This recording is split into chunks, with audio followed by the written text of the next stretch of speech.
একটি মেয়ে লিনা নিজের বোন রিয়ার ছবি দুঃখ ভরে ধরে বসেছিল। হঠাৎ তার দৃষ্টি যায় এক লাইভ স্ট্রিমের দিকে। সেখানে এক সুন্দরী মহিলা গায়িকা গান গাইছিলেন, আর সেটি ছিল তার বোনের প্রিয় গান। সবাই যখন সেই সুরে মগ্ন, তখন হঠাৎ গায়িকা গান থামিয়ে বলেন শেষ অংশটা তাদের নিজ শহরের ভাষায় গাওয়া দরকার, কিন্তু তিনি সেটা ঠিকভাবে পারেন না। তাই তিনি লাইভ দর্শককে জিজ্ঞাসা করলেন, কেউ কি এই ভাষার অংশটা গাইতে পারবেন? সবাই অবাক হয়ে যায় যখন ছোট মেয়ে লিনার দিক থেকে মিষ্টি সুর শোনা যায়। সে গাইতে শুরু করতেই লাইভ স্ট্রিম মুহূর্তের মধ্যেই ভাইরাল হয়ে যায়। মাত্র 3 সেকেন্ডের দর্শকের সংখ্যা পৌঁছে যায় 5 মিলিয়নে। তখনই সবাই বুঝতে পারে এই ছোট মেয়েটি সেই রহস্যময় গায়িকা যাকে সবাই এতদিন খুঁজছিল।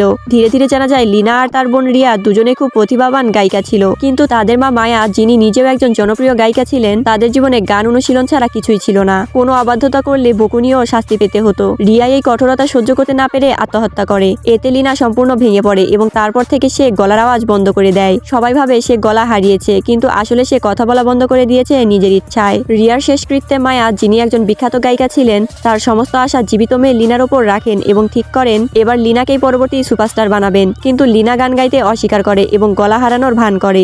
একদিন হঠাৎ মায়া রিয়ার ছবি মাটিতে ফেলে দেয়, ফলে পুরনো ট্রফিগুলো ভেঙে যায়। এরপর মায়া তার দত্তক কন্যা তৃষ্ণাকে ডেকে বলেন, লিনা এখন গলা হারিয়েছে, তাই তুমি হবে আমার পরবর্তী উত্তরসূরি। মায়া তৃষ্ণাকে প্রতিদিনের সঙ্গীত তালিকা ধরিয়ে দেন এবং বলেন এই অনুযায়ী প্র্যাকটিস করতে। কিন্তু তৃষ্ণা জানতো এই একই কঠিন রুটিনই রিয়াকে মৃত্যুর দিকে ঠেলে দিয়েছিল। তখনই সে বুঝতে পারে তার মা লিনাকে পুরোপুরি ত্যাগ করেছেন। তবু তৃষার মনে কষ্ট নয়, বরং এক ধরনের স্বস্তি আসে। এরপর সে বাড়ি ছেড়ে চলে যায়, কারণ তার যাওয়ার মতো কোনো জায়গা ছিল না। সে এক ডাস্টবিনের পাশে লুকিয়ে পড়ে। সেখানে এক দয়ালু প্রহরী চৌধুরী কাকা তাকে খুঁজে পান এবং নিজের ঘরে নিয়ে গিয়ে লালন পালন করেন। 10 বছর পর লিনা এক নতুন পরিচয়ে ফিরে আসে, এক রহস্যময় গায়িকা হিসেবে, যিনি সবসময় পারফরমেন্সে ঘোমটা পড়তেন। কেউ জানতো না তিনি কে, এমনকি তৃষ্ণাও না। যদিও তৃষ্ণা মনে মনে ভাবতো এই গায়িকাকে সে কোথাও দেখেছে, কিন্তু সন্দেহ করতো না, কারণ গায়িকাটি কখনো কথাই বলতেন না। তৃষ্ণার পালক মা মীরা লিনার প্রতি সবসময় যত্নশীল ছিলেন। স্কুলের বার্ষিক অনুষ্ঠানে যখন লিনা গান গাইবে শুনলেন, তিনি তার জন্য নতুন পোশাক কিনে দিলেন এবং বাড়ি ফিরে পোশাক পাল্টাতে বললেন। ঠিক সেই সময় মায়া ও তৃষ্ণা সেখান দিয়ে যাচ্ছিল। মায়া, যিনি একজন পপস্টার ছিলেন, লিনাকে দেখে তাকে টেনে নিয়ে বাড়িতে নিয়ে যায়। সেখানে আবার লিনার মুখোমুখি হয় তার নিষ্ঠুর মা।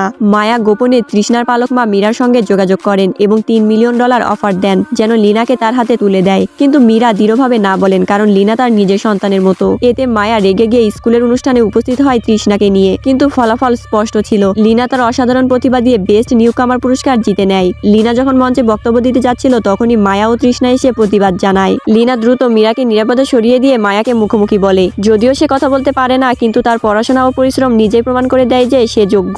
মায়া প্রশ্ন তোলে, কোনো পেশাদার প্রশিক্ষণ ছাড়া কেউ কিভাবে আমার প্রশিক্ষিত কন্যার সঙ্গে তুলনা পায়? কিন্তু সেই দিনই সবাই জানে প্রতিভা জন্মগত, আর ভালোবাসা আর সাহস থাকলে কোনো বাধা অতিক্রম করা অসম্ভব নয়।